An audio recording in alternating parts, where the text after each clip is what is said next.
Good evening, everyone, and welcome to night 2 of our debates. First, permit me to acknowledge the Honorable Ms. Yan Kentish-Rogers, the principal of the Albina Lake Hodge Comprehensive School, Mrs. Rita Celestine Carty, and our distinguished guests and judges. So our topic for this evening is more resources should be spent developing Anguilla's tourism industry than building other sectors. But before we go into that, I have a little trivia question for you. If we celebrated LIDC this year, what year would it have been? Does anybody know? Ms. Carter, you can't answer.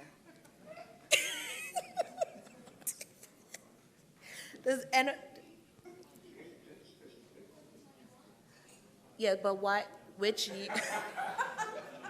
Yes, that is correct. But how many years would we have been celebrating of attending LIDC? But that was a very good answer, and by default, I would have had to give you a prize if I had one. 49, it would have been the 49th LIDC competition. Does anybody know where it would have been held this year? No. It would have been held in St. Kitts and Nevis. St. Kitts, yes. So, one more question. We have 2 notable best speakers in this room. Can everybody guess who they are?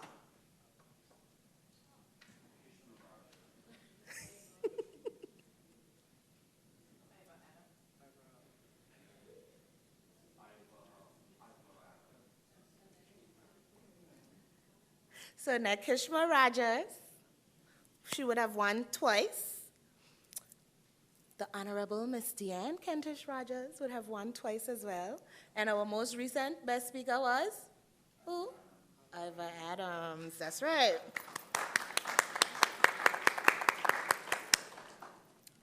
I would like to now introduce our moderator for this evening, one of my very dear friends.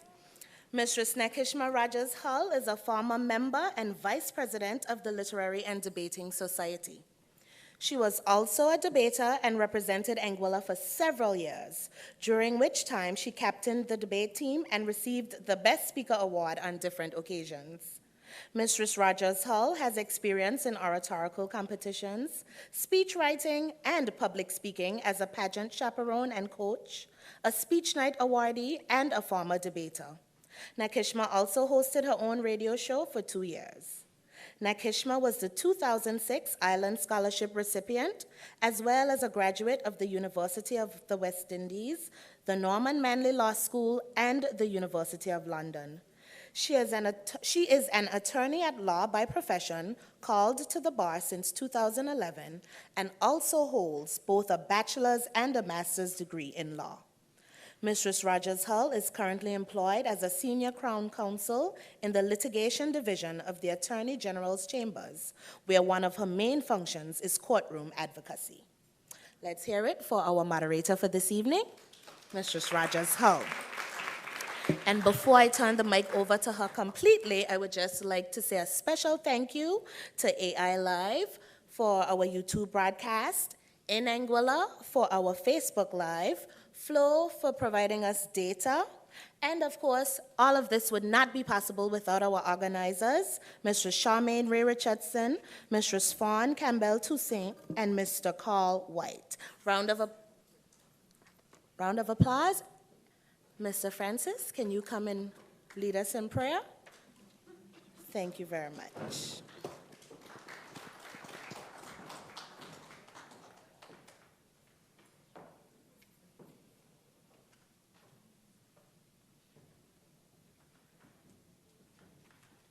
Good evening, all. Shall we stand?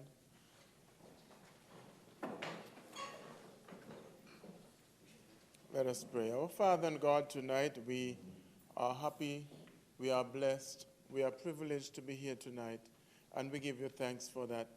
We thank you for the organizers of this debate, that we could have such persons around us with such talent, such resources, that we could be here tonight, allowing our young minds to just flex their muscles and, Father, show the development that they would have acquired and accrued along the way. And, Father, to help us in our critical thinking, not just as listeners, but as a nation, as a wider Caribbean, so that we could carefully examine the events, examine the happenings around us, examine the thoughts that even come from others, that we could go deeply and find the truths that lie therein. Father, we pray for clarity of thought tonight. We pray for mental alertness. We pray for bravery. We pray for everything that they would need tonight in order to make their presentations. And Father, by the time they would have finished, we would have absorbed all that they would have thrown at us. And Father, may we turn it over in our own minds and see which way to go. Father, we pray for your leading, your guidance, your blessings upon us tonight. In Jesus' name, amen. You may be seated.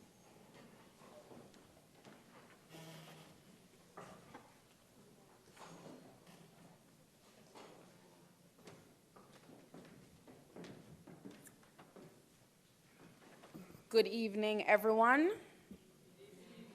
I'd like to thank my dear friend for introducing me. I have the task this evening of moderating this debate, and it is my pleasure to be here. I always welcome any opportunity to give back to the Literary and Debating Society, which was an organization in school that I loved dearly. So I am happy to see that it is alive and well a few years later. I won't tell you how many years later.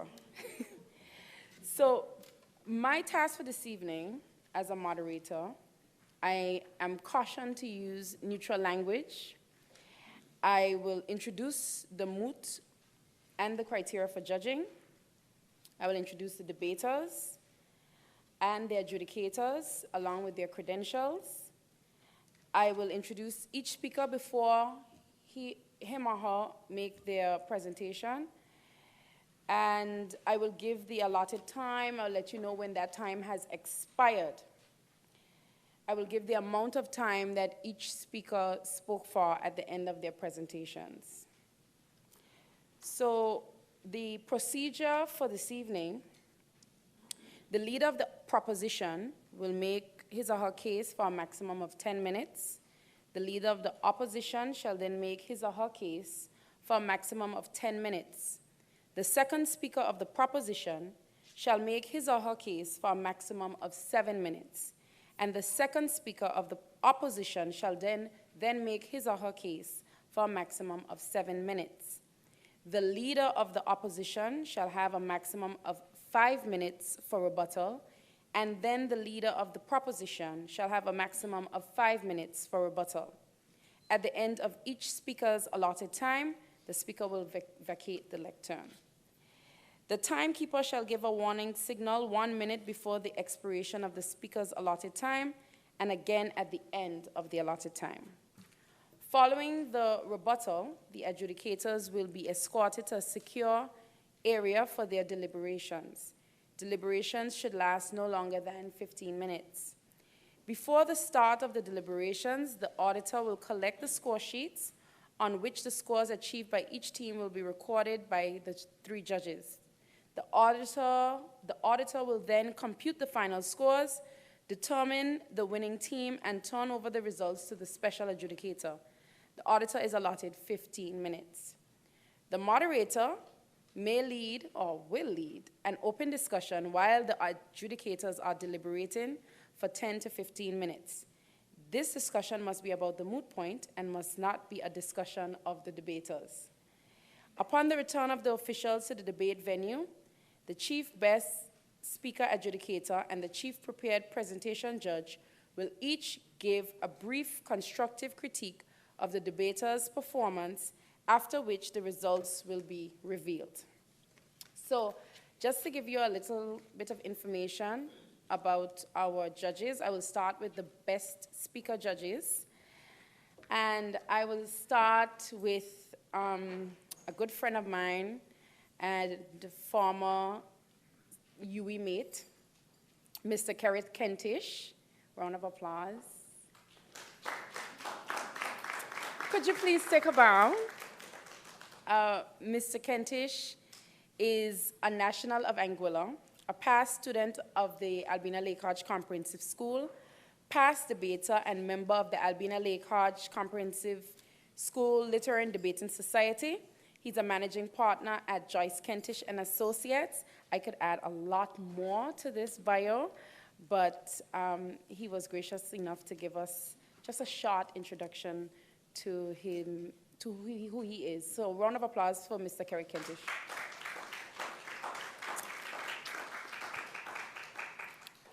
Our other best speaker judge is another colleague of mine, Mr. Kenneth G Porter. He's a partner with the law firm of Sages LP. He holds a Bachelor of Laws degree with honors from the University of the West Indies, a legal education certificate from the Norman Manley Law School in Jamaica, and a Master of Laws degree in commercial and corporate law from the University of London. Kenneth is admitted to practice in Anguilla, St. Kitts and Nevis, and Jamaica. He has been a legal practitioner in Anguilla for more than 20 years and regularly provides practical and insightful advice on commercial and corporate issues, intellectual property, labor relations, and real estate matters to a wide portfolio of local, regional, and international clients. Kenneth is a director and founding member of the Intellectual Property Caribbean Association. He's currently the deputy chairperson for the Anguilla branch of the Society of Trust and Estate Practitioners, STEP. He is the current Anguilla Labor Tribunal chair and a member of the Board of Governors of the Anguilla Community College. Round of applause for Mr. Kenneth Porter. Now we get to the main table, our presentation judges. The table looks a little empty for now, but we'll be ready in time for the debate. I'll start with who is there. A very good friend of mine, Mrs. Shelia Rogers Webster. I always pause because I don't expect anything to come after. I have to get used to that, Shelia. She is the Deputy Director of the Anguilla Tourist Board. Mrs. Webster holds an associate's degree in business studies, a Bachelor of Arts degree in arts management with minors in political science and business administration, and a master's degree in public management, local policy, and leadership. Mrs. Rogers Webster is also a proud Chevening alumni who enjoys traveling, sports, and pageantry. Additionally, she organizes and facilitates personal development sessions for young women in Anguilla. She is a former, she's gonna kill me, but I'm gonna go on a bit. She's a former Miss Anguilla Talented Teen, Miss Caribbean Talented Teen, and Miss Anguilla. Mrs. Shelia Rogers Webster is, according to her, a wife, a globetrotter, and a lover of life. Round of applause for Miss Webster.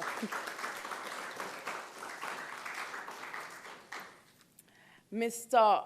Marcel Foy is our other judge on the panel this evening, who is so well known to us that he did not send a bio. But I will try to provide some information about his background. I know him to be an economist, and he's a fellow Pelican, graduate of the University of West Indies.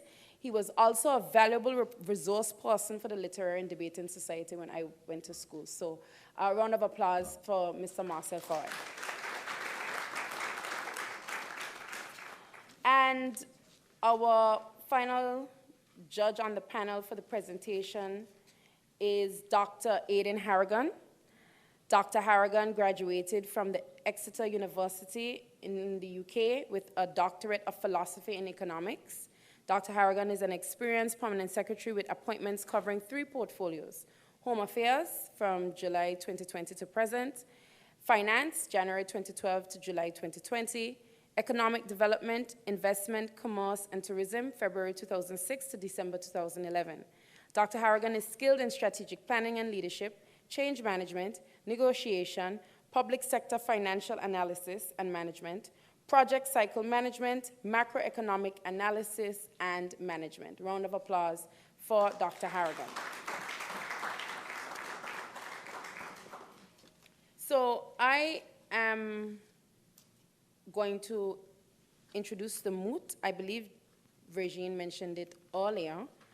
But the Moot for this evening, more resources should be spent developing Anguilla's tourism industry than building other sectors. Sounds simple, but it's a heavy topic, and it's going to be a very, very interesting discussion tonight, and I can't wait. Our debaters for this evening, and when I introduce them, I'll ask them to come up. For representing the proposition, we have Alicia Carty. Round of applause.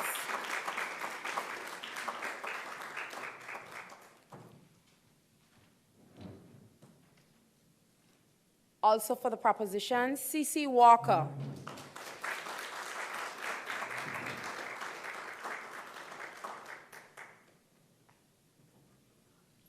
For the opposition team, we have Jasani Gums.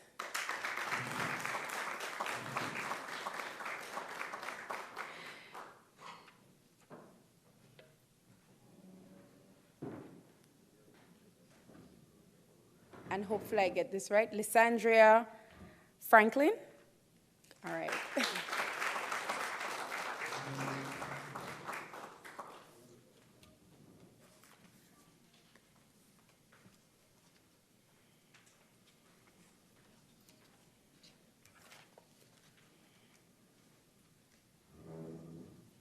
Just gonna wait for them to get settled.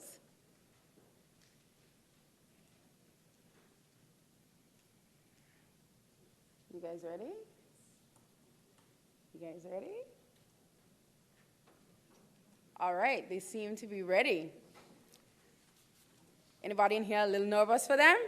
I can see the parents look tenser than them. They look very relaxed, actually. All right, so I am going to clear the lectern, vacate. You didn't come here to hear me. For the first speaker of the proposition, Alicia Carty. There.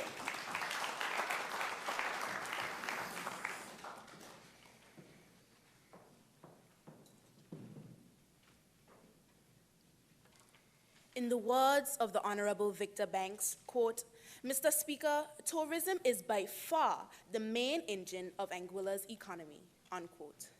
Moderator, honorable judges, opponents, listening and viewing audience, good evening. This evening, my colleague and I rise in full support of the Moot that more resources should be spent developing Anguilla's tourism industry than building other sectors. Permit me a brief moment to define the key terms of the Moot. The Merriam-Webster Dictionary defines more as a greater quantity, number, or amount. The Oxford Learner's Dictionary defines resources as a supply of something that a country, an organization, or a person has and can use, especially to increase their wealth.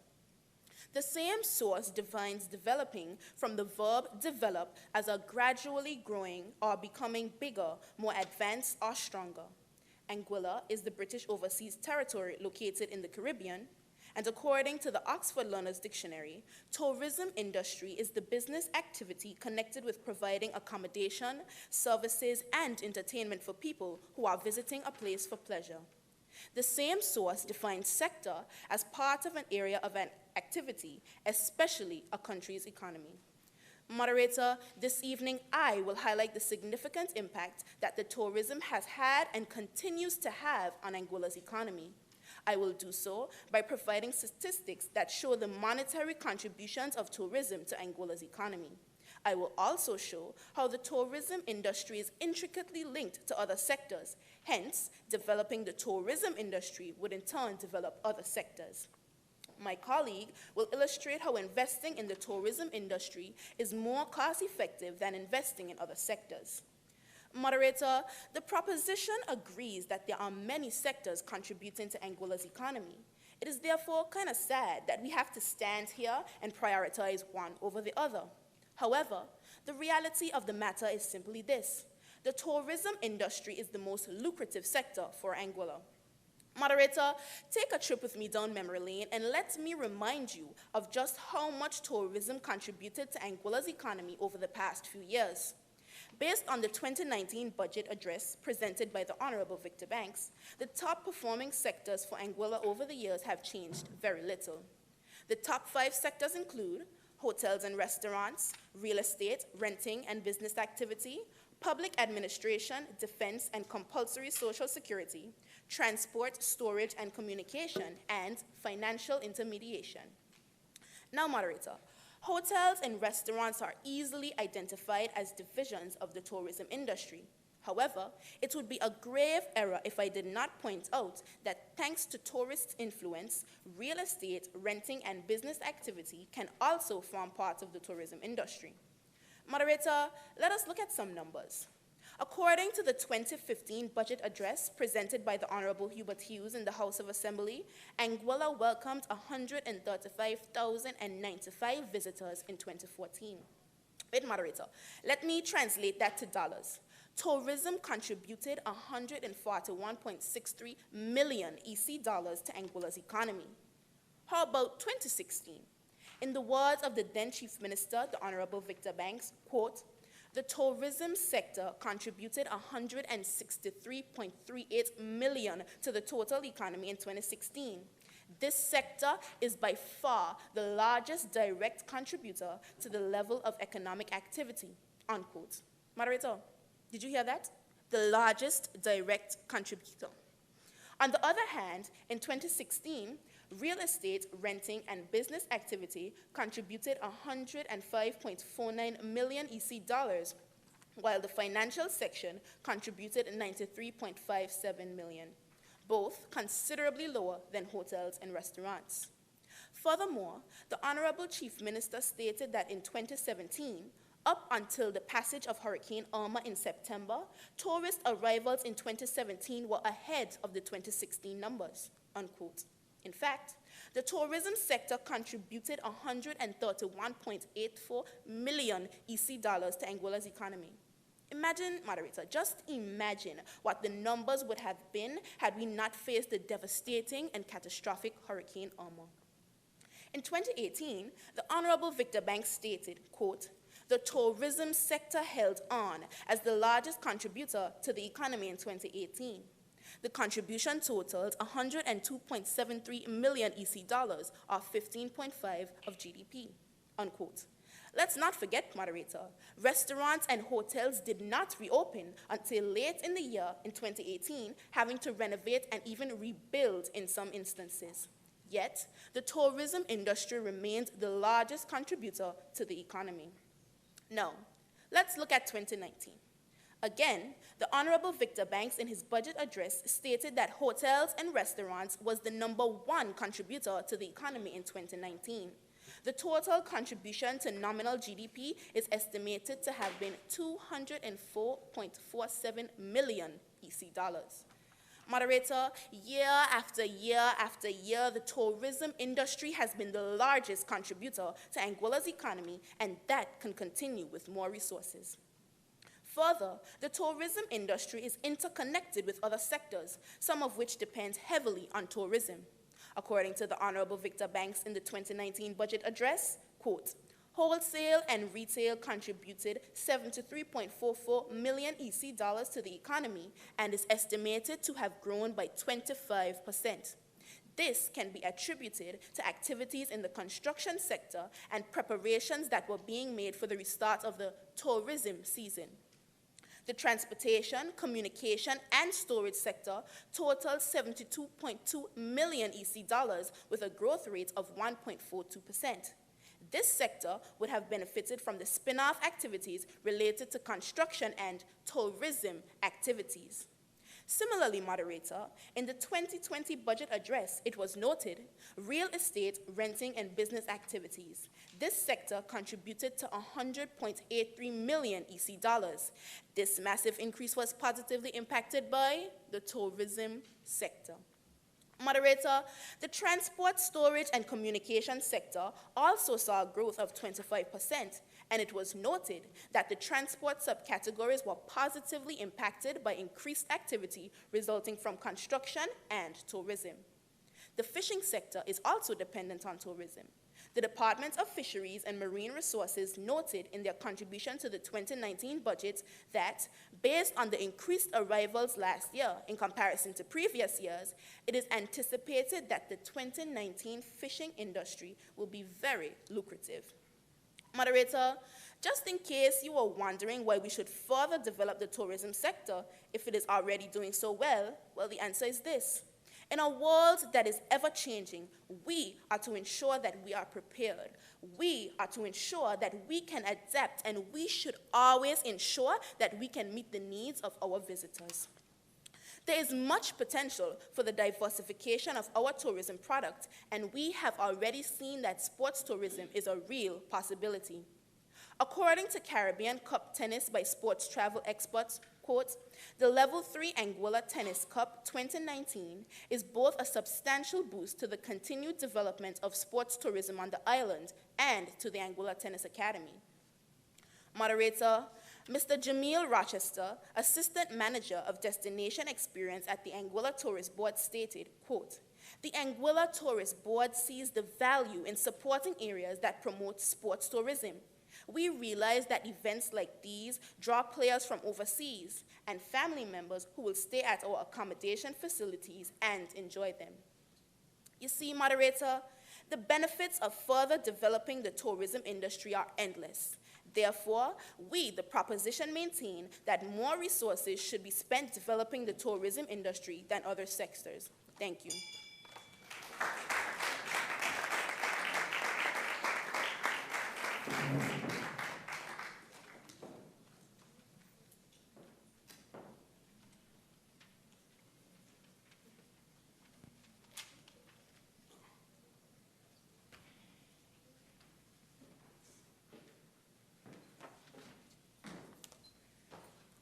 The first speaker for the proposition spoke for 9 minutes and 1 second.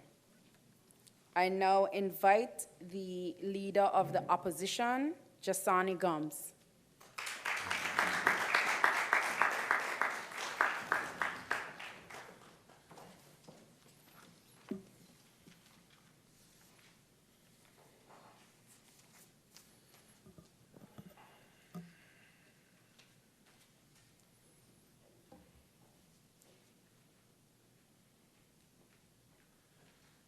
Trinidadian carnival artist stated, and I quote, Peter Minchell stated, and I quote, there's a barrier I was born into.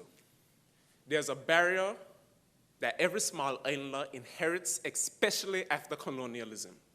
It is the barrier of self-contempt. You're a little place, you're not metropolitan, you won't send men to the moon, you won't invent the latest, greatest computer, and least of all, you're not making any destructive weapons to kill the next man, take all of his property, and call it yours. You're a small place. Moderator, esteemed judges, worthy opponents, listening and viewing audience, good evening. My task this evening is to initiate our team's argument in opposing the Moot, which states more resources should be spent developing Anguilla's tourism industry than building other sectors. I will begin by laying the foundation of my team's argument by examining the following. 1, investing more resources in tourism than other sectors is damaging to employment rates in the long term. 2, how building other sectors in the age of automation is imperative to the creation of job opportunities and innovative spaces.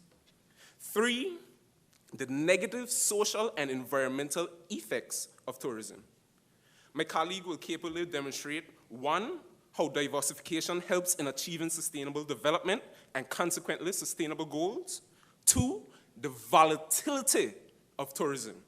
And 3, the importance of developing the cultural sector. Moderator, before I continue, allow me a brief moment to define the key terms of the Moot. The Oxford Dictionary defines resources as a service or other asset, land, labor, capital, enterprise, used to produce goods and services that meet human needs and wants. Developing as the process by which the economic well-being and quality of life of a nation, region, local community, and our individual are improved according to the targeted goals and objectives. And tourism as the business activity connected with providing accommodation services and entertainment for people who are visiting a place. The world's leading source of financial content on the web, Investopedia.com, differentiates industry from sector by stating, and I quote, "Industry refers to a specific group of companies that operate in a similar business sphere. Essentially, industries are created by breaking down sectors into more defined groupings," unquote. Based on this differentiation, there's a clear fallacy within the Moot, as it identifies tourism as an industry rather than correctly as a sector. This correction is vitally important in understanding why building other sectors is of absolute necessity in the development of any economy, and specifically Anguilla. This leads me to my first point, moderator. Investing more resources in tourism than other sectors is damaging to employment rates in the long term. Moderator, in an article entitled Travel and Tourism, Economic Impact 2015, the writer reported the direct and indirect contributions of tourism to employment in Anguilla, stating, and I quote, "Travel and tourism generated 1,500 jobs directly in 2014, 22.4% of total employment. The total contribution of travel and tourism to employment was 4,500 jobs in 2014, 63.4% of total employment. The high employment in the tourism sector creates a labor force of highly specialized workers, tailored to specific jobs needed for specific industries within the tourism sector. However, hotels and different industries within the tourism sector have been investing great sums of capital in technology like artificial intelligence, robotics, wearables, and additive manufacturing to help in automating the tourism sector.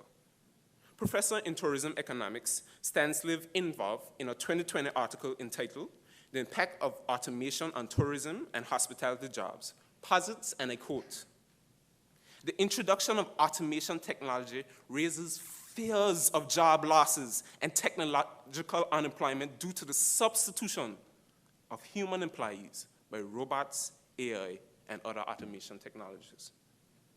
Another article by reporter Nancy Trejos, entitled Introducing Connie, Hilton's New Robot Concierge, highlights that Hilton, yes, the Hilton of Zeme Beach, Anguilla, partnered with IBM to create a robot concierge, which has already debuted at some of Hilton's hotels. Evidently, the idea of robots replacing human resources in Anguilla is not too far-fetched. While the move to automate the tourism sector is still at its infancy, it is occurring rapidly. As seen in the statistics stated previously, this will only be cataclysmic to the development of Anguilla. Moderator, this then ties into why building other sectors in the age of automation is imperative to the creation of job opportunities and innovative spaces. Moderator, in recognizing the inevitable progression towards automation, why not equip our people with the tools and opportunities to be a part of this revolution? As Mr. Timothy Antoine, governor of the Eastern Caribbean Central Bank, stated, and I quote, "I find it difficult to accept that we can go on and on about bragging rights of who got the most subjects in our schools and not worry about how we are connecting with the labor market. What I see before me is rising unemployment amongst the youth in some of our countries, where the youth unemployment rate is double the national average," unquote. Moderator, building other sectors help in diversifying the job market, creating room for innovation and economic development. Even the Honorable Minister of Tourism, Mr. Hayden Hughes, agrees.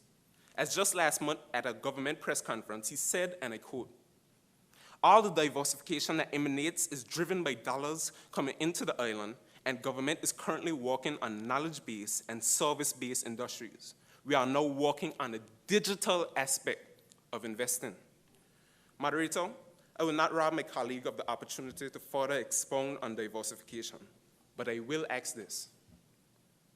What holds us back as a small island from making the obvious move towards putting more resources and energy into sectors that are leading in many other places? Is it fear, uncertainty, lack of confidence, or self-contempt, as Minshall puts it. Finally, moderator, I wish to speak on the negative and social environmental effects of tourism. Moderator, the tourism industry has contributed greatly to the growth and development of Anguilla's economy, but it has also left so many scars. It is ironic, really, that tourism often destroys the very things that it relies on, whether it's the environment or subsequently the people. A 2020 article entitled The Impact of Tourism, written by tourism expert Dr. Haley Staton, underlines the potential threats of conventional tourism to nature, such as soil erosion, increased pollution, discharges into the sea, natural habitat loss, increased pressure on endangered species, heightened vulnerability to forest fires, and strain on water resources. Moderator, the investment of more resources into other sectors, for example, the agricultural sector, will only aid in developing a more eco-friendly tourism sector, where the investment, for example, could lead to farmers having enough resources to cater for different hotels, decreasing the amount of goods we import, and consequently reducing the carbon footprint. Even OCTA Innovation, a technical assistance project for the sustainable development of the EU overseas countries and territories, agrees that in Anguilla, quote, opportunities for innovation and green economy exist in all sectors, including tourism, fisheries, agriculture, technology, and education. This will help in achieving sustainable goals, as my colleague will further examine. Moderator, in closing my argument, I would like to state that tourism is vital to the survival of our economy, without a doubt. But so is building other sectors. I ask that we shave off the self-contempt and stand bold in the face of innovation and diversity. In this spirit, I conclude by standing confident and in clear conscience in opposition to the Moot, which states more resources should be spent in developing Anguilla's tourism industry than building other sectors. The opposition rests.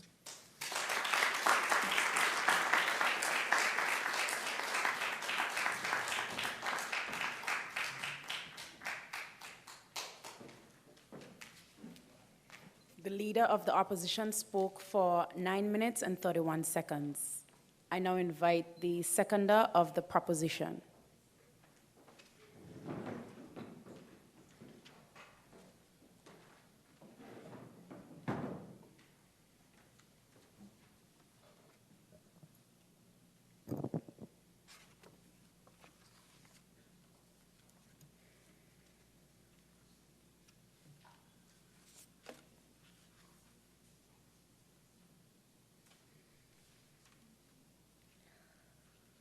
Moderator, honorable judges, opponents, listening and viewing audience, good evening.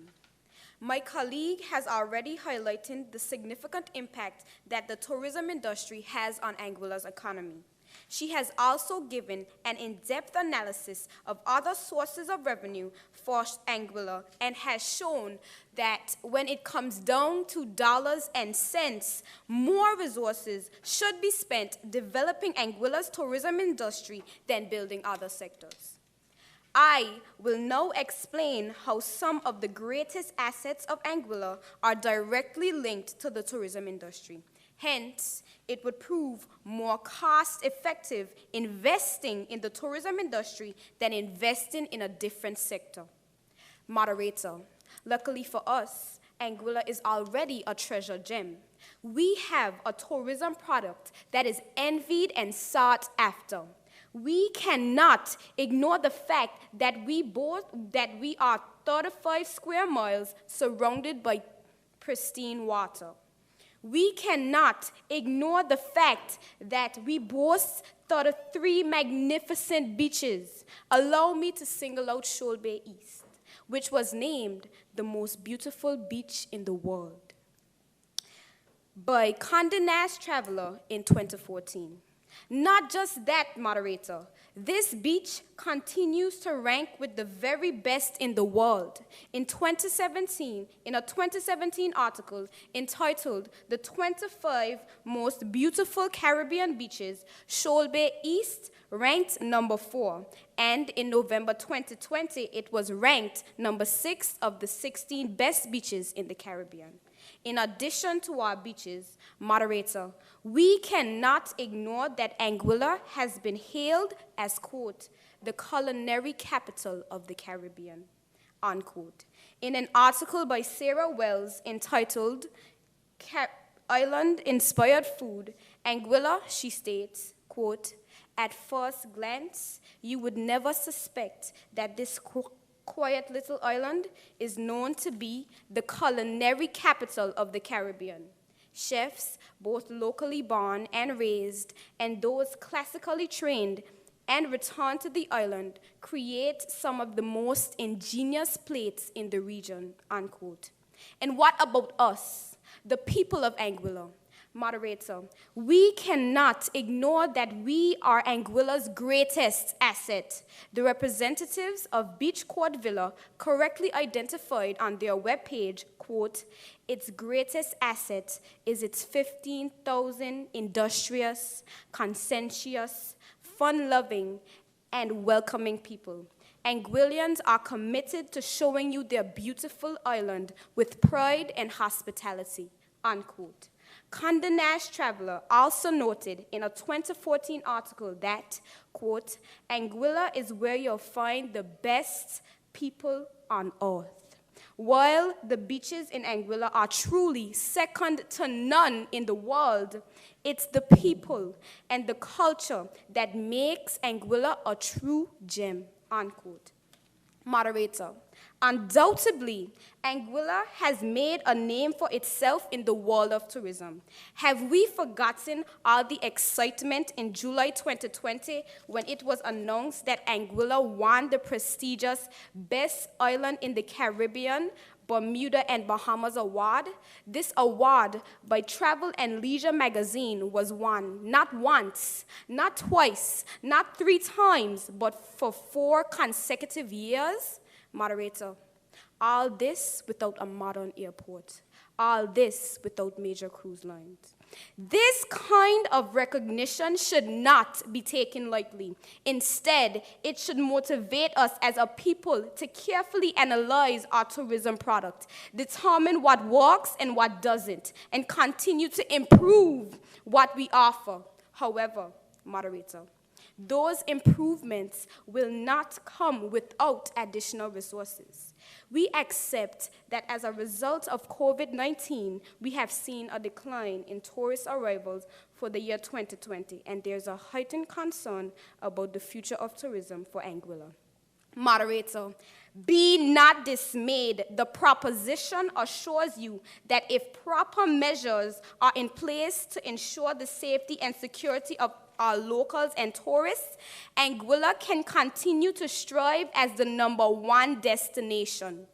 In an article entitled Charter for Sustainable Tourism After COVID-19 by Chang McClare and Ramos, it was identified that countries should, quote, transform any future crisis into an opportunity for sustainability by 1, monitoring the potential tourist demand, 2, restarting tourism activity to maximize economic, social, and environmental contributions, 3, minimizing any negative impacts of restarting the tourism economy, unquote.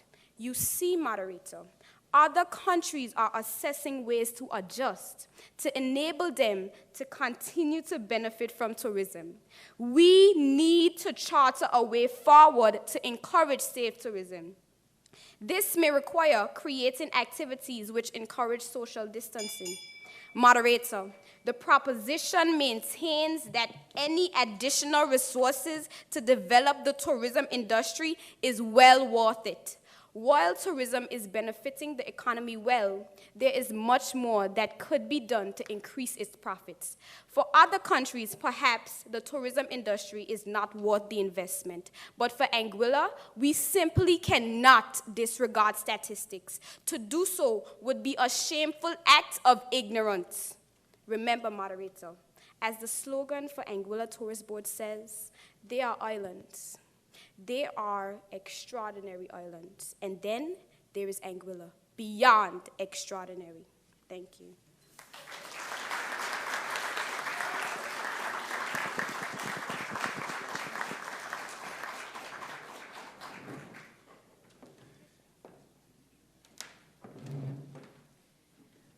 The seconder for the proposition spoke for a total of 6 minutes and 45 seconds.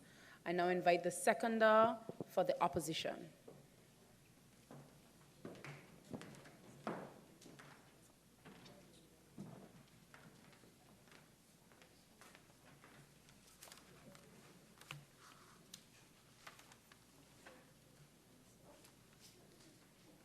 The famous chairman and chief executive officer of Canon, the world's leading manufacturer of optical, imaging, and industrial products, had this to say, and I quote, "Diversification and globalization are the keys to the future," end of quote.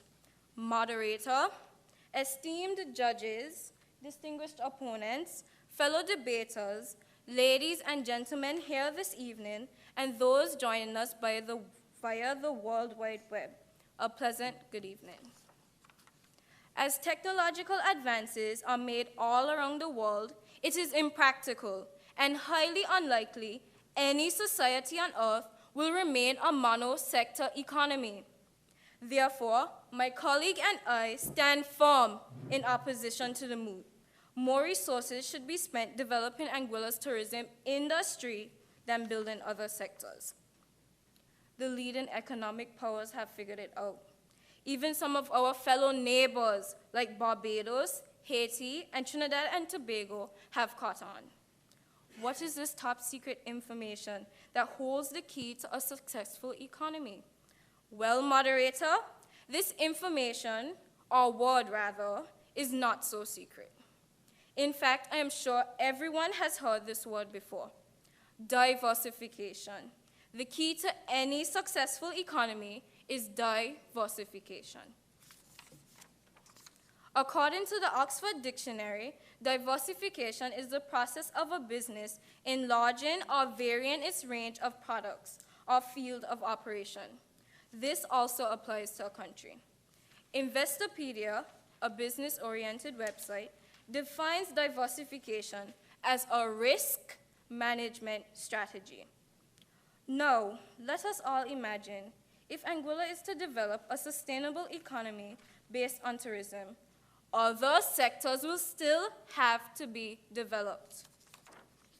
On their website, Small Island Developing States, SIDS, Global Business Network said, quote, "To harness tourism as a source for sustainable development and poverty alleviation, various partnerships are needed, including those between big businesses, ICT providers, transport, trade associations, farmers, and fishermen," end quote.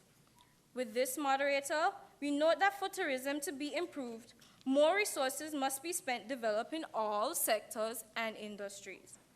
If agriculture is improved, tourism will be improved. If transport is improved, tourism will certainly be improved. Moderator, not only do the sectors feed off of one another for financial gain, they feed off of one another in the form of new ideas and product generation. Tourism is a volatile sector. Many factors, especially a great deal of factors beyond a country's control, impact the success or the demise of the tourism sector. These factors are subject to unforeseeable change. Dr. Priya Mohan, research fellow at the Sir Arthur Lewis Institute of Social and Economic Studies at UWI, in her 2016 article, Caribbean Diversification and Development, states, quote, "Volatility is particularly prevalent in SIDS, which tend to be undiversified and thus more prone to economic shocks in individual sectors," end quote. A classic example of the volatility in this sector can be seen in the COVID-19 fallout in Anguilla. As it relates to employment numbers and taxes into Treasury by way of accommodation tax, in 2020, this was just over $22 million, compared to $30 million in 2019. Now, how does Anguilla manage this dilemma? Say it with me, diversification. Diversification helps to manage volatility and provides a more stable path for equitable growth and development. Moderator, my colleague and I have ensured that our points addressed in our arguments fall under the formally known 3 pillars of sustainability: economic, social, and environmental. My colleague and I have already spoke to the economic pillar and the environmental pillar. Lastly, I would like to address the final pillar, the social. It includes family, media, education, religion, and arts and entertainment. In fact, one word can be used to summarize these pillars. It's not diversification this time. Culture. A country is made up of people, not robots. Humans are social beings and benefit from social interactions. These interactions stem from a person's culture. The 2011 report by the European Center for Development Policy Management states, quote, "The importance of the cultural sector to the economy of Caribbean countries has been growing over the last couple of years," unquote. Moderator, this is to say that resources can be used to develop Anguilla's vibrant culture. The bringing together of families, the practicing of traditional arts and forms of entertainment, following our religious beliefs, and using the social media and education systems as outlets to educate, inspire, and create a happy and healthy society. In conclusion, moderator, tourism is a cash cow. However, only reinvesting in tourism will do Anguilla more harm than good. Therefore, moderator, I join my colleague in opposing the Moot. More resources should be spent developing Anguilla's tourism sector than building other sectors. Thank you.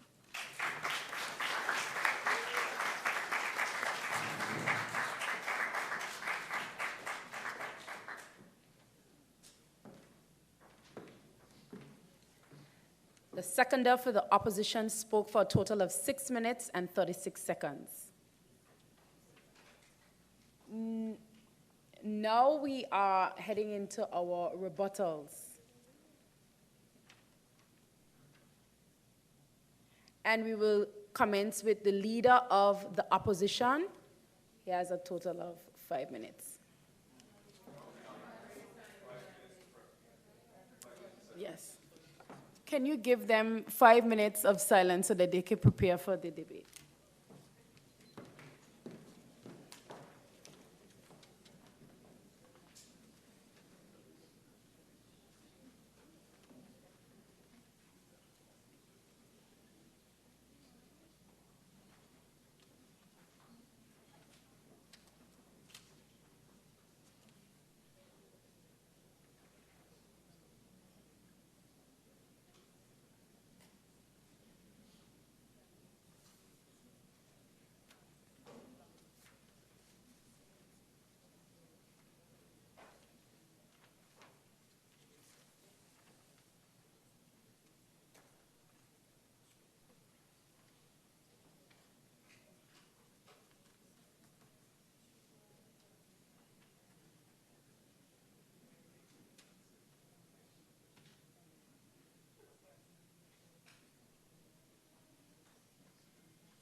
That is the end of the silent period. We will now start with the leader of the opposition.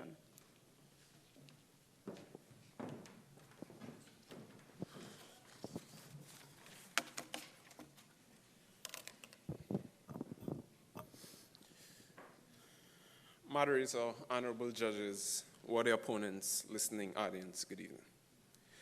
When I quoted the words of Peter Minshall at the start of my debate, I truly hoped that the proposition would not have proved it, but they did. There's still a barrier of self-contempt limiting the possibilities of us small islanders. Let me show you exactly how by unraveling the claims of the proposition. First, I'll speak to how the first speaker of the opposition stated proposition. They implied that investing in tourism is investing in other sectors. This was a fair attempt to try to twist the reality of things. As evident in both opposition debates, it is the investment in other sectors that will boost the tourism industry. In my debate,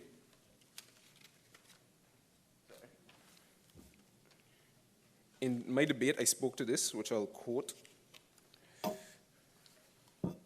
where it said, moderator, the investment of more resources into other sectors, for example, the agricultural sector, would only aid in developing a more eco-friendly tourism sector. So as we see here that when we choose to place more resources into different industries rather, then we have a development that occurs within the tourism sector, rather than it occurring from top down, it occurs from bottom up.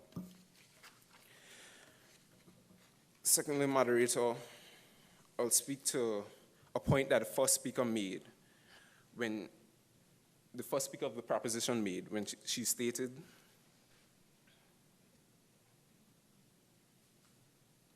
it is the largest direct contributor. This is an argument that I also made within my debate, which through my debate we tackle this. If we are saying that tourism is the largest contributor, and we are also saying that this sector is volatile to certain stuff like pandemics, hurricanes and stuff, do we really want to invest all our resources, or more resources rather, inside of this? Is that considered a wise decision? We don't have tourism, which is seasonal in Anguilla, aided or rather destroyed by these things, then therefore, I don't think placing more resources because it's the largest direct contributor is a smart idea, and because it's the most lucrative sector. It could be the most lucrative sector today, then a hurricane or pandemic hits, and then it's not lucrative no more. We have thousands of people, like I said, 1,500 jobs directly, 4,500 jobs indirectly. 63.4% of the population directly contributes from tourism. So if we put most of our resources into these things, then we are hurting the pockets of many people, which goes without saying is bad.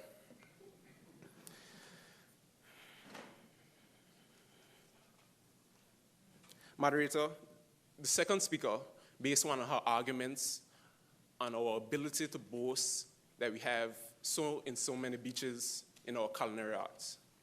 Moderator, I have had the opportunity, thanks to my mother, to travel many places here. I can say that although we can, yes, boast about these things, we are not the only island that have these things to offer. So to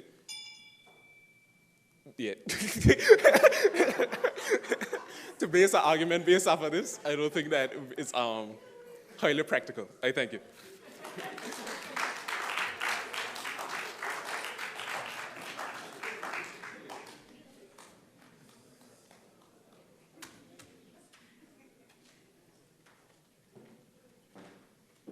The leader of the opposition spoke for a total of 4 minutes, 10 seconds. We will now have the leader of the proposition.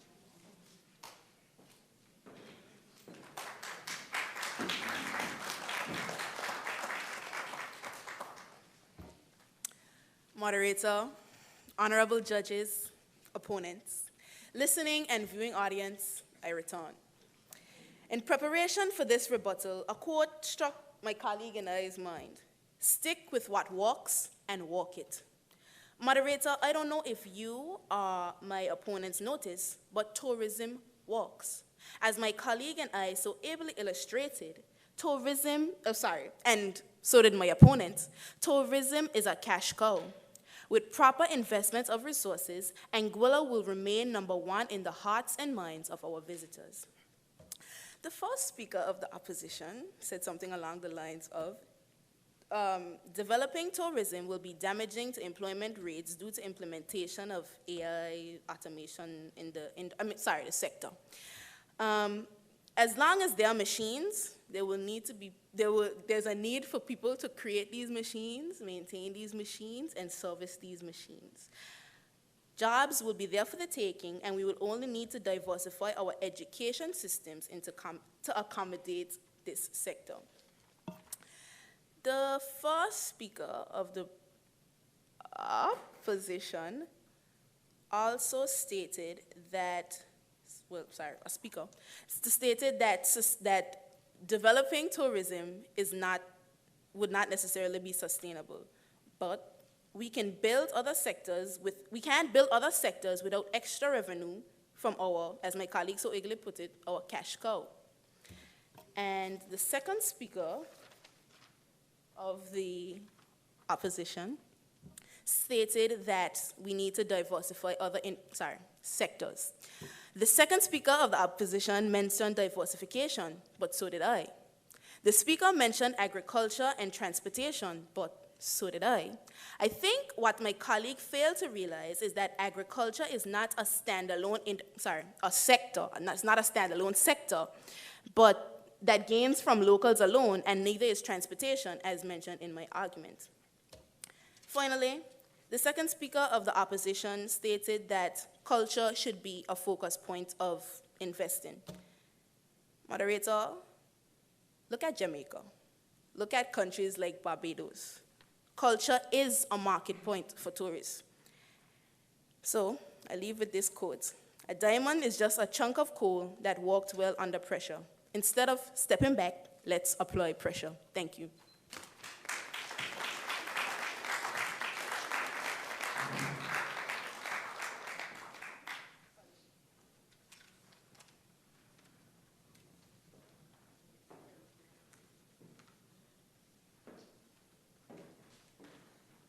The second speaker the leader of the proposition spoke for 2 minutes and 40 seconds.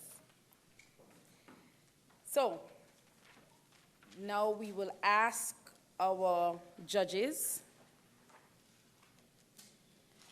to vacate once they've finished tabulating, and I will lead us in a discussion on this topic, but not until our judges are safely escorted out of the room.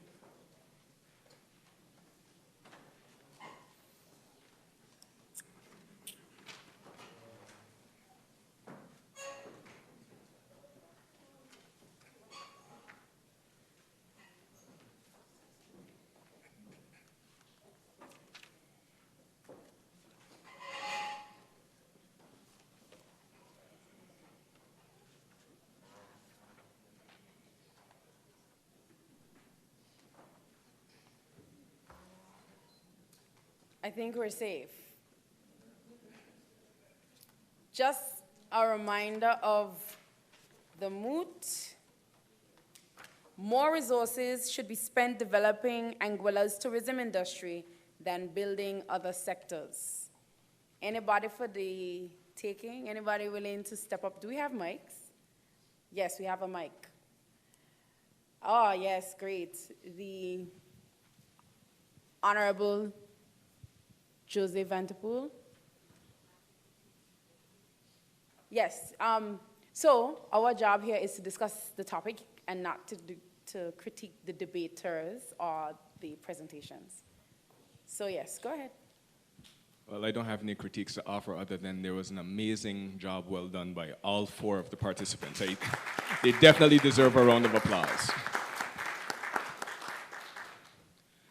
So I have to admit, coming here tonight, I had my own personal bias as to how I felt about the moot, in terms of what did I feel coming into this, just hearing it. And just coming into the room, I would support the opposition. I do feel that we'd be better served investing money into other sectors as opposed to continuously investing into tourism. But I have to admit, I was very impressed by the proposition. In fact, just from the first argument, I was like, okay, I can see how these points are being brought across. In fact, I actually thought the opposition might have been in trouble. I love the fact that, especially because this moot is so directly related to Anguilla, a lot of the points were directly researched from Anguilla. It was quoted from government facts. It shows that the students did a lot of preparation, a lot of research, but it also shows that they were able to find pretty much data that was directly applicable to supporting their arguments. They didn't reference cases in other islands, other territories around the region or around the world. They brought the argument home. Now, I feel that the opposition would have had a bit more leeway in terms of being able to explore research outside of Anguilla to be able to bring their points home on this topic. But I honestly feel that they did an excellent job also presenting their arguments. In fact, I'm supposed to be judging tomorrow night, and I'm rethinking whether I want to do that, because just looking at tonight's debate, the judges have a very tough job on their hands. But the arguments put forth by the opposition, they reinforce basically why I personally support or oppose the moot, I would say, or why I feel that we should invest in other sectors. I really like the fact that even though that they applied research to what's going on outside the world, in terms of, for example, Hilton researching automation and bringing it into the tourism industry, that they were also able to link that back home by saying that, you know what, we have a property here that's being acquired by Hilton, so this reality is not too far from what we may be facing.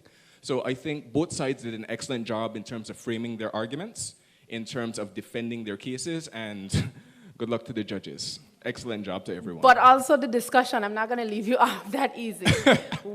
So apart from the presentations, what are your feelings about the moot, about whether or not we should be spending more resources? Well, as I said, I came here in opposition to the moot, and I'm still in opposition to the moot. Right. In terms of putting forth my arguments, I can honestly say I don't think I could have brought it across as well as the opposition did in the time that they did. Okay. I think that they did a very eloquent job in terms of doing so. But the one thing that I have to admit that I was surprised not to see focused on or stressed on more, it was kind of brought out in the rebuttals, but in the prepared speech, I was expecting to see Anguilla's situation as a result of the ongoing pandemic being stressed upon very heavily. I was surprised when I didn't see that, but it shows that there are plenty more arguments that could be made to support that case. But as we can see right now, we are where we are today as a result of putting all our eggs into one basket. Mm-hmm. That is something that I never believe in doing. You should always have a fallback option. You should always have, in case another pandemic were to come again, we were to close our borders, that we have some way of still bringing in income, whether that's... Put me on the spot again. Where do you think we should put a few of those eggs? I think that we should put those eggs into exploring digital options in terms of building a digital economy in digital sectors, in terms of equipping our students with the skills to be able to be those persons who create the automation. Because as the proposition rightfully stated, jobs into the tourism sector will be replaced, but they will create new opportunities. It's an interesting thought that I came across, that technology and advancements in technology don't actually destroy jobs. They just displace them. So that was an excellent point, I thought, because the jobs that would become null and void within our current tourism industry would make way for new jobs and new professions. But those new jobs and new professions may not be directly linked to tourism. In fact, if we're looking at the way the world is going, more and more so persons are being trained across multiple sectors and they have to have multifaceted approaches to different disciplines to be able to function in today's world. Mm-hmm. So to say that direct investment into tourism, I don't think that would be the approach to go. I do think that we would have to kind of, even if it's diversifying our tourism product to kind of like crossbreed it with other disciplines, that still involves directly investing in other disciplines and other sectors. So I do think that that's the right approach for Anguilla in terms of it would be more sustainable. I think it would make us more resilient in terms of our economy to exogenous shocks. Yeah, the proposition did an excellent job, but I'm afraid I still have to side with the opposition on this topic. Okay. Anybody else? Any other takers? Any other views? Okay, I'd like to take a few seconds to congratulate the debaters on good presentations and of befuddling the member of the opposition. Now he doesn't know what to think, although he's still in opposition mode. And I think that that is an excellent outcome of the debate. And you know, in the debate situation, you're forced to be either for or against, but we can put it all together because tomorrow we're not in debate mode as we go forward as a country. We're not in debate mode. We're not in debate mode right now. This is a discussion. So yes. I want us to truly discuss the topic and not worry about, they did their jobs already. So I just want us to discuss the topic and not worry about the debaters. They have locked, loaded, they've closed shop. They've done an excellent job, and I'll just repeat what has been said before. I am very proud of where the discussion went tonight. They did an excellent job. Round of applause for our debaters, please. But yes, Ms. Carter, you can tell us now how to blend it. A good point that they made, and it came out on both sides, all of the industries, all of the sectors influence one another. So when we do good for one, we are doing good for another. And as was also noted, I don't remember by which side, as we develop our people with skills, and an important skill is lifelong learning and also flexibility. So you're not a job. A person is not a job. A person is a person who can adapt according to his or her needs and the needs and his context, his or her context. So I think that's the way we should go. So people are not jobs. People are people. And as our circumstances change, our skills, our critical thinking, our ability to be parts of teams, our ability to collaborate and to be innovative will see us through whatever the context is and whatever the new industries are. Anybody, any other takers? I'm about to start to call names. I am going to start to bully my audience to come to the mic. Mr. Reed, you know I'm looking in your direction very hard. Nothing to contribute? He's resting. Say he's resting. Anybody else? I see some young faces in the crowd. I'd like to get you guys in on the discussion. Do you think we should be investing more resources into tourism, or should we be looking at other sectors, emerging sectors? I mean, that's really where the discussion is. I don't have a view one way or another, because unfortunately, I have no training in economics. So anybody else who may have an inkling? No? The mic, please.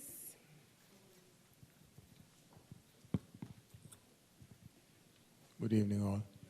And my congratulations to the debaters who did an excellent job tonight. You really have us thinking a whole lot.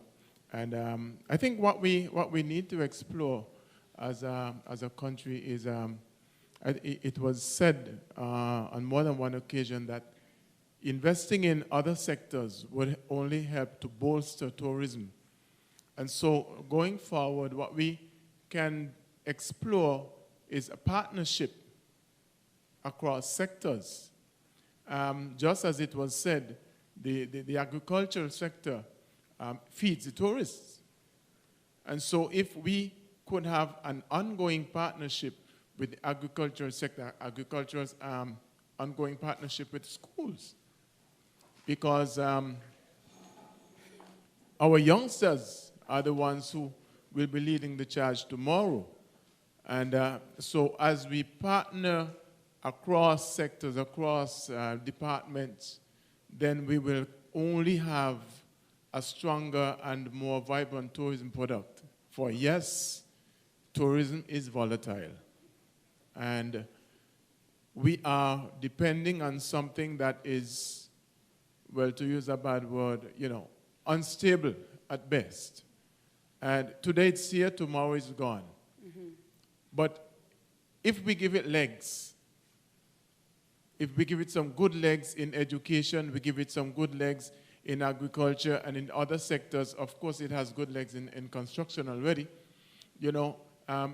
whenever it gets weak, like after a storm, like, in present day, that there is something else that can hold up the economy, not just the economy, but the society.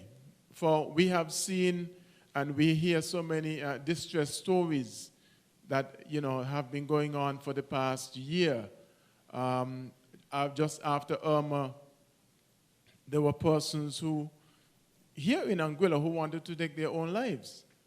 Why? Because they lost their jobs and they had lost so much. So, yes, we have to invest also in our culture. We have persons, we have to go after our youngsters, we have to sell the future to them. Sell the idea to them that they are the ones who are going to be looking after us in a few years. And in order to look after us, they will have to know what it will take to look after us. And in looking after the rest of the country, yes, they will be looking after tourism. So the Moot, a very interesting one. And to be honest, I love it. I really wanted to hear it debated. And I'm with them all. I'm with them all. But I'll say not direct investment, but investment through partnerships. It's interesting that you mentioned agriculture because when the pandemic started and the world everywhere started to shut down, distribution lines were interrupted. Countries started to hoard because that's what we do as humans. We look for our group force. And food security became a real issue. And so we heard a lot of talk about food security and developing that sector. And like you rightly identified, that sector helps to bolster our tourism sector. So, I mean, I think if we develop that sector well, it could cut costs in the hospitality sector in terms of how we could produce food and how our meals, how expensive they are, because in the past we've relied heavily on imported food, and we have to ask questions about the standard of the food that we've been consuming, because apart from economics, there's, I think the seconder spoke about, for the opposition, spoke about people and the quality of life and health, because you can't work in any of the sectors if you're not healthy. So again, it was interesting to see how all of the sectors and industries are interconnected. So anybody else have? If I may, I find that though, and it's good to have a Minister of Government here tonight. We import a lot, and why not plant some of what we, the seeds from the stuff that we import? It's happening a lot now, by the way. There are a lot of local producers now. I'm always bigging them up because I do a lot of local buying. My skin has improved over the last year. Everything, I feel healthier, I feel better. I would encourage everybody to support our local producers. We have a lot of egg farmers here in Anguilla. There's the fishing industry, but a lot of other things as well. Sweet peppers, corn, lettuce. I go to South Hill every Saturday and get a subscription box of vegetables, really high quality produce that in the past wouldn't have been so easy to access. So it's also about how we support the local economy as well. So my comment is just that I find that we tend to look at tourism as a single-faceted or monofaceted thing when it's really very multifaceted. I think it was Alicia who mentioned, first speaker of the proposition. That's fine. That mentioned sports tourism, for example. So when we talk about diversification, we can also diversify our tourism product. That's also something that was my favorite point that we can look at. So, she's well within her right. So we are talking about, yes, inputting capital into other sectors, and we talked about partnerships and so on, but that's also a stage that we can look at. Let's look at all the tourism products that we could possibly put forth, not just the hospitality aspect of it. Yes. I take that point. Anyone else? I think I saw a hand in the back. I did too. The person has on blue. Do you know who I'm talking about? Sure do. I saw that. Good night, everyone. I just want to start by congratulating the opposition and the proposition on a job well done. I really enjoy the debates on my phone with the rest of the internet crowd. As it relates to the Moot itself, I think it was a well-worded Moot, and I enjoyed both presentations, both the economic aspect that was outlined by the proposition and the more social, cultural, and sustainable points that were developed by the opposition. One of the quotes the poems that always comes to my mind whenever I think about tourism is one that I learned under Mrs. Rita Carty. I don't know where she is right now. But we did a poem in fifth form, with Mrs. Rita Carty and Annika Webster Lake. We did a poem called Meditation on Yellow, and I don't know how many of you, no one? Everyone's looking at me blankly. Meditation on Yellow is one of my favorite poems because it was talking about our history as a Caribbean territory within our colonial past and how we continue to be the servers of others. Our people are being consumed as a product, as a service. And the question from Meditation on Yellow is, when do we move from the back room to the front? When will we become served? So within the social context, which is what the first speaker of the opposition outlined in his opening quote, it was about how do we prioritize our people in our development? Mm-hmm. And how do we prioritize our social needs, our historical development, and really entrench that in our development going forward? The reality is very close to what the proposition stated in terms of funds coming into the treasury. We all know that tourism is the main driver of the economy, but we have seen from the pandemic the impacts of relying on such a fragile industry. And even though the entire world's tourism sector has been impacted, other sectors, manufacturing sectors, have stayed steady because people will continue to consume products, services. And in Anguilla's context, when you think about the amount of money that we actually send overseas, because all of our goods, all of the things that we eat, our perishables, we import them into Anguilla. We're not manufacturing them. So we have to become very deliberate about our choices, about where we spend our money, and when we see our local business persons stepping their foot into the realm and trying to get a foothold, it is in our interest to take that money and take the money we would have spent on a Haagen-Dazs, or take the money we would have spent on an ice pop and buy Ola Pops instead, so that the money stays inside the Anguilla economy. So it's all about us being intelligent shoppers with our money, because one thing the developed world does very well is they're very intentional about where they spend their money. That's right. So that's something that I think in the whole context of where we should put our resources, I think those are all conversations that tie very closely into how do we become more resilient as a small island developing state. And yes, more self-reliant. And I can't stress this enough, that supporting our local producers is really important. I've been waiting on Best Buy to get a fresh shipment of Ola Pops. So I've been on strike in my household. We haven't had any Pops because I'm waiting on Ola Pops. They're really good, by the way. They're not just local produced, but they're really, really, really good. Yes. And again, buy local eggs. They're everywhere. It's very easy. We have lots of producers on the island. I would say probably upwards of 15, over 15 egg farmers on Anguilla. So, Anything else? Anyone else? And they're cheaper, more cost efficient. They're not fed antibiotics and other things. They're organic, very healthy. I could keep going on and on until somebody else takes the mic. I'm just going to keep promoting all our local producers because what they do is hard work. It's hard. It's risky going into business in a small economy like Anguilla, where our consumer base is so small.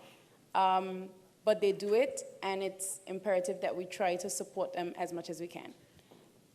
What about our debaters? You have any of you willing to be honest? Are you entrenched? Because when I was a debater, I used to convince myself.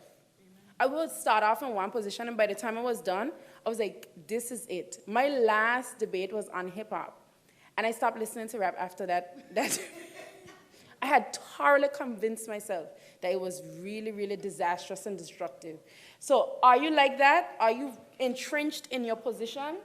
Or while doing your research, you were kind of like, I really didn't want to be arguing this side, or, yeah? Okay. Even before the research? But you could have fooled us. Do you want to come up here and say, no, you Let me not ask her to sell out her position on the night of the debate. But anybody else? Anybody else? I see a little twitch over here. No? You firm in your position. I'm not necessarily saying that, but just so Can I get your first quote, your opening?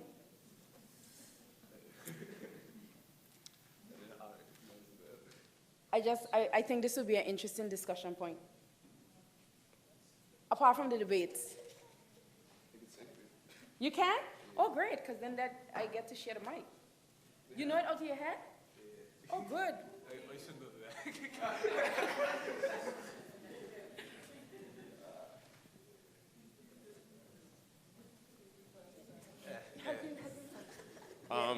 that. The quote goes like, there's a barrier I was born into. There's a barrier that every small islander inherits, especially after colonialism. It's the barrier of self-contempt. You're a little place, you're not metropolitan, you won't send men to the moon, you won't invent the latest, greatest computer, and least of all, you're not making any destructive weapons to kill the next man, take all of his property and call it yours. You're a little place, unquote. That's it.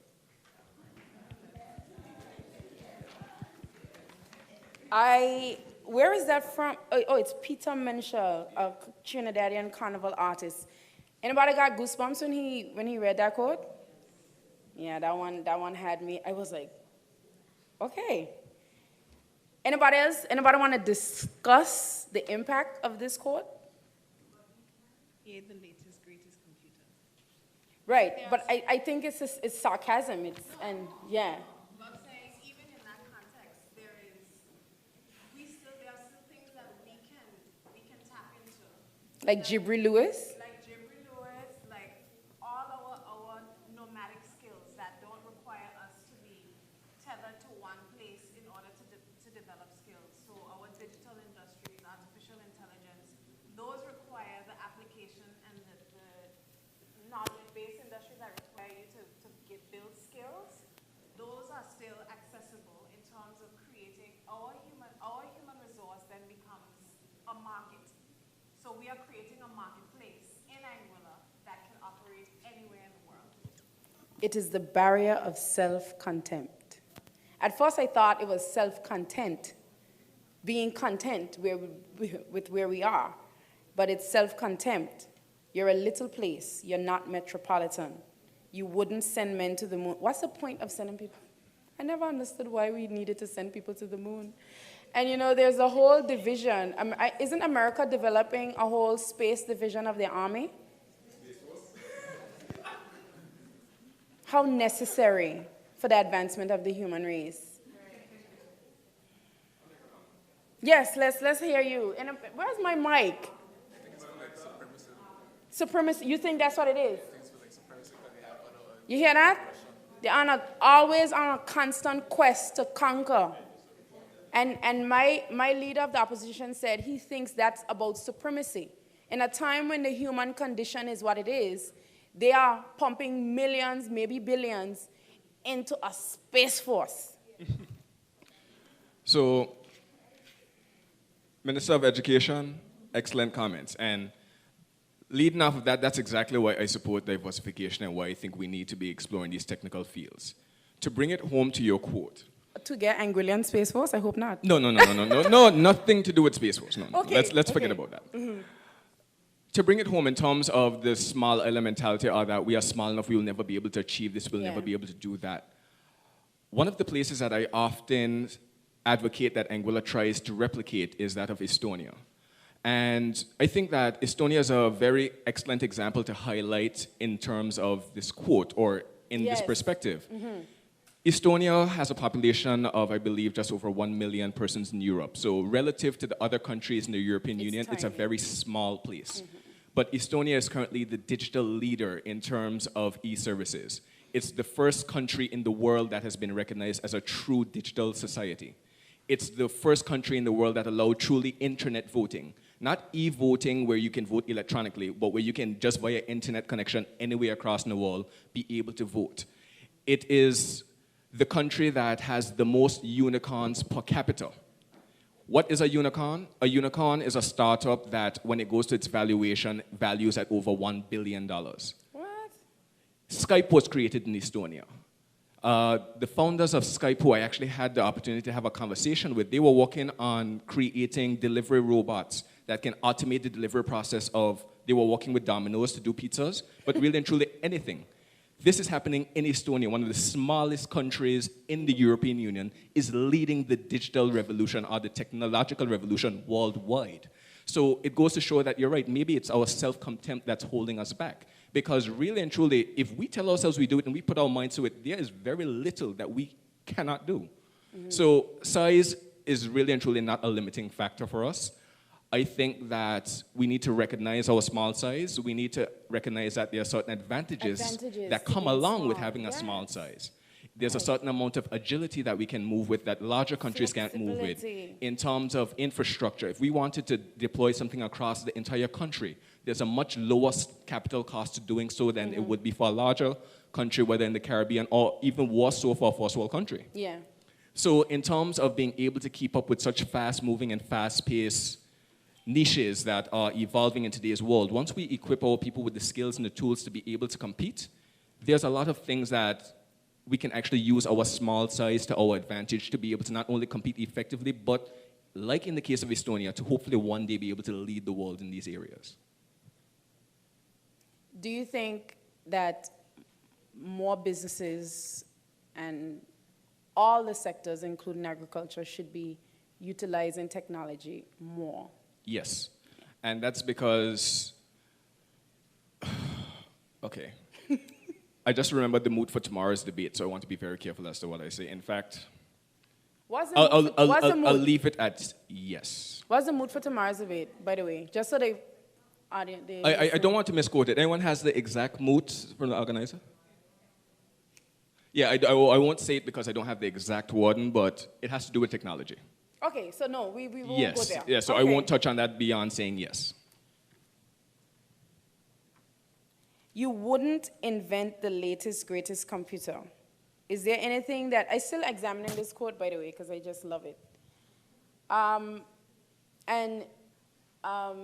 Ms. Kentish Rogers, you mentioned that we could. And someone mentioned, I believe one of these brilliant debaters mentioned preparing your citizens are making sure they have the necessary skills to be able to invent the latest, greatest computer. Because we've seen where Anguillians have done things, and I gave the example of Jibril Lewis. I don't know much about that field, but do you know what it is that he created?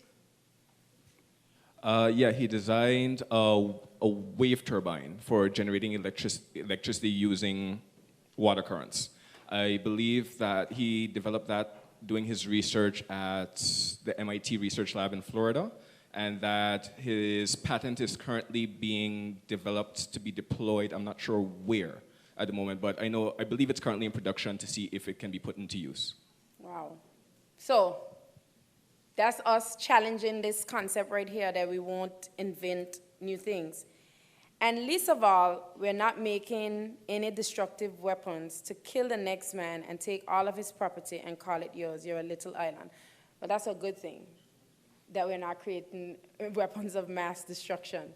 But this is just a description of why we are not considered to be great, because I guess this is a definition that we've created as a world for being a great country.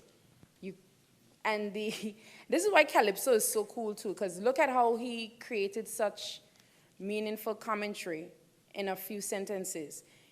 You're not making any destructive weapons. And he's juxtaposing that with the concept of smallness versus greatness. Is it really great to be a country with a weapon of mass destruction? Anyway, I understand why we can't get our judges back yet.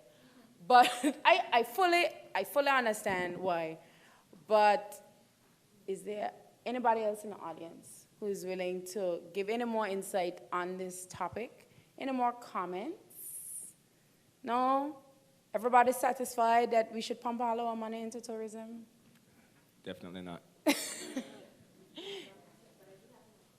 Mm-hmm. Thank you so much for your quote. After the debates are over and we get the results, there are patties, water, beef patties, to be more. Is chicken? Chicken patties, juice, water, cupcakes on sale, and everything is a US dollar. So please support.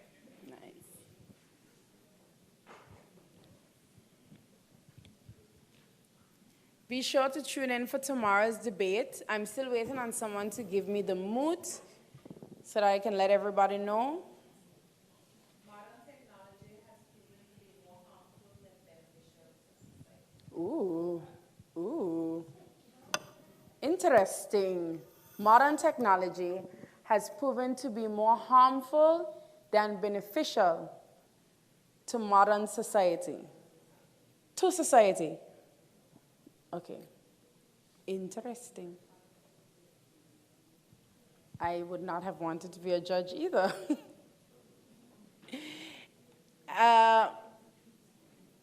Anybody else has anything to contribute to this topic? Or do you guys think we should try and find the judges?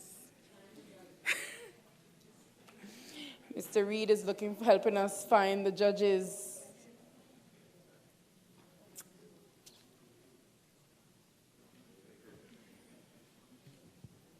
Anybody in the audience in the tourism sector? Directly working in the tourism sector? Anybody? Interesting.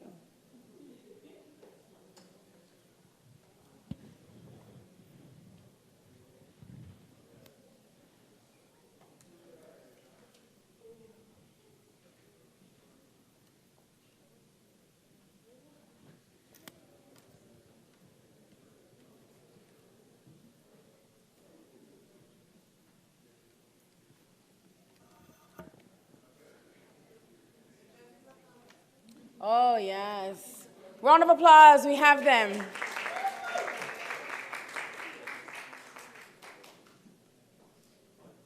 I guess Mr. Reed was successful.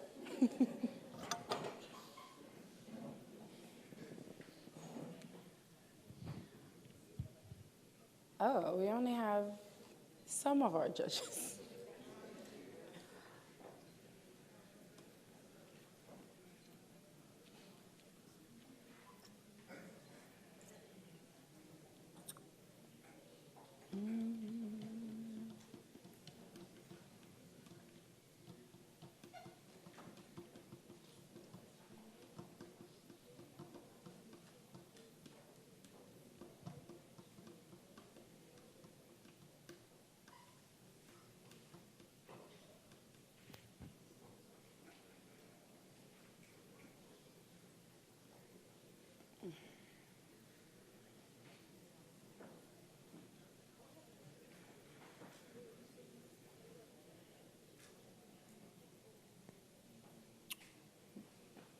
The main judges seem to be...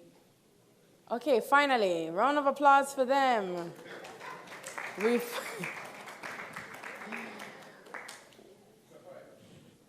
We had a running bet that you guys weren't coming back, that you had vacated the premises. But happy to have you, and then we'll have who from the best speaker table. Before, we'll have those results and then the main presentation results.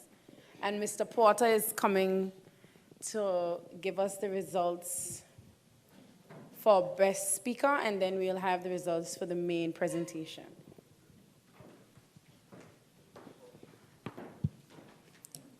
Good evening, everyone. Once again, we want to take the time to thank and congratulate the debaters tonight, both the members of the proposition and the opposition team. Okay, I felt like I almost had to prompt you there. So overall, again, we thought the standard was high. We felt that the debaters exuded confidence. We felt that they were articulate. We felt that the audibility was good. In general, there was good use of modulation. They utilized emphasis well, and we were impressed by that. We did make a few notes which we'll share.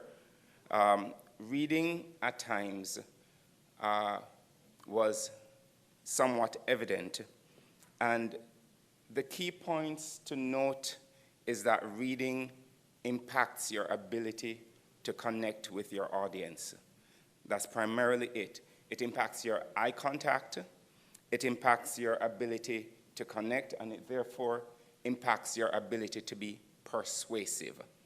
So when you're reading, while at times it is good to look down on the paper, and last night I mentioned that we have to strike a middle ground between recitation and reading, because we don't want to recite in a debate.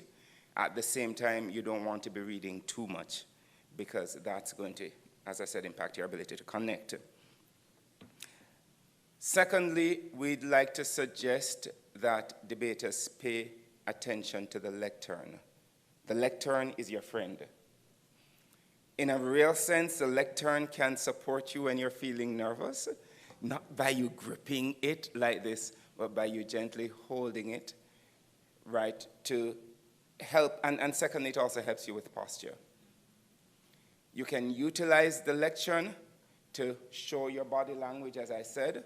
You can utilize it to step back. You can utilize it to step forward, right? Do not be afraid of the lectern. And when you're utilizing the lectern, generally strive to keep your hands above your waist. That's what the lectern helps you to do. And that way, if you need to emphasize a point, if you need to point something out, if you need to speak to something, your hands move and they come back. The lectern is your friend. Thirdly, just on certain points, persuasiveness. There are various things you can do to improve persuasiveness, and we felt it was important to mention a few of them. Command of material is key to being able to be persuasive. Use of body language helps you to be persuasive. Your voice modulation is key to persuasiveness. Someone who has a naturally loud voice can persuade by toning it down a little. Someone who has a naturally soft voice can persuade by speaking out at times. So you do things like that. Your personal style is also important. So you don't try to be like the next person. You utilize who you are. If you're naturally quiet, you utilize that. And if you're naturally outgoing and loud, you utilize that as well to your advantage. That comes with practice. And above all, end strong. Okay? Because remember, the last thing you say, the last phrase, the last sentence, very often is what will stand out in someone's mind. Having said that, we were agreed, and the best speaker for tonight is the leader of the opposition, Mr. Gums.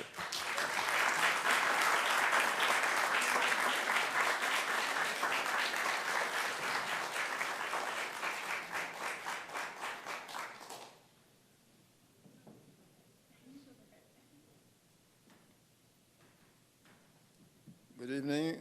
We've been here for quite a bit, so I won't keep you long. I was hoping one of my younger colleagues would have come and do this. I was trying to argue that I am the emeritus, the person emeritus, you know, but they said I should come. I asked a question just before I came in. I asked, what are the forms or the ages of these debaters? We have the young lady in her sixth form uniform. The other three, Jasani is fifth former, and then Miss Franklin is a fourth former, and Miss Walker is a third former. Give them a hand.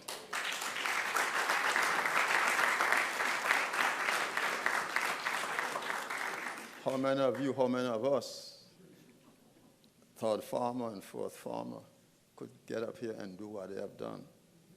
So I want to congratulate them.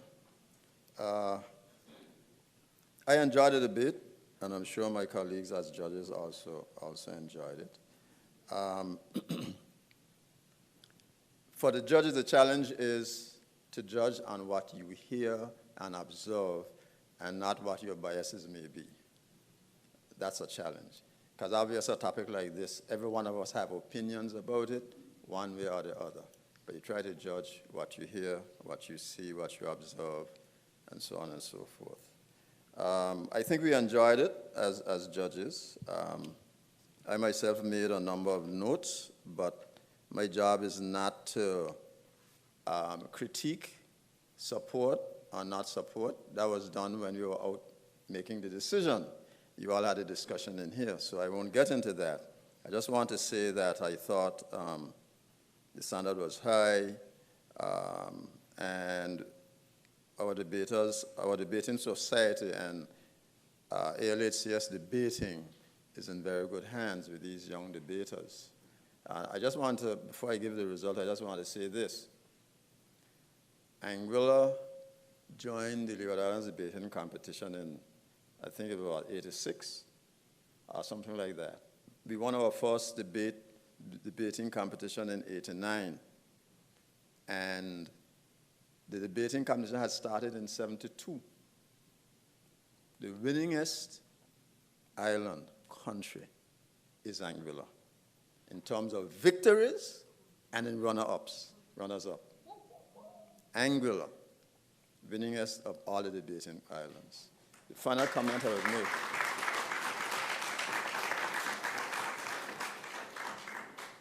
The final comment I would make is that the golden age of the debating competition for Anguilla was when people like the moderator were debating, and there are lawyers like Tara Carter and Miss Carty, Keisha, and we have here in front of us, member of the House, Jose. When these folks were debating, it was a golden age of debating in the Rebuttals debates, and Anguilla was right at the top of the mountain. Right at the top of the mountain. And what we have today is a continuation of that. So I'm very, very happy to see that.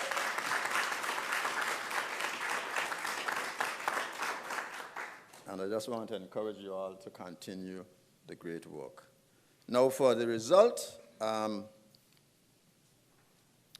it was relatively close, and we have a score of 570 and a score of 582. The score of 570 was scored by the opposition. So the winner, the proposition with a score of 582.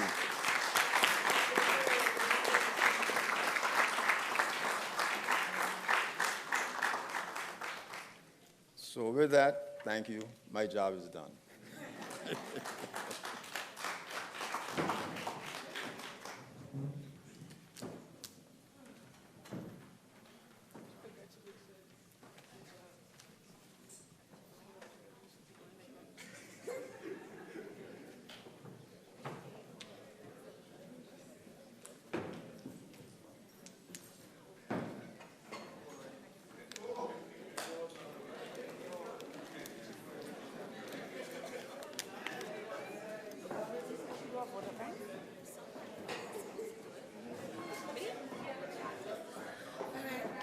So on behalf of the organizing committee, I would just like to thank,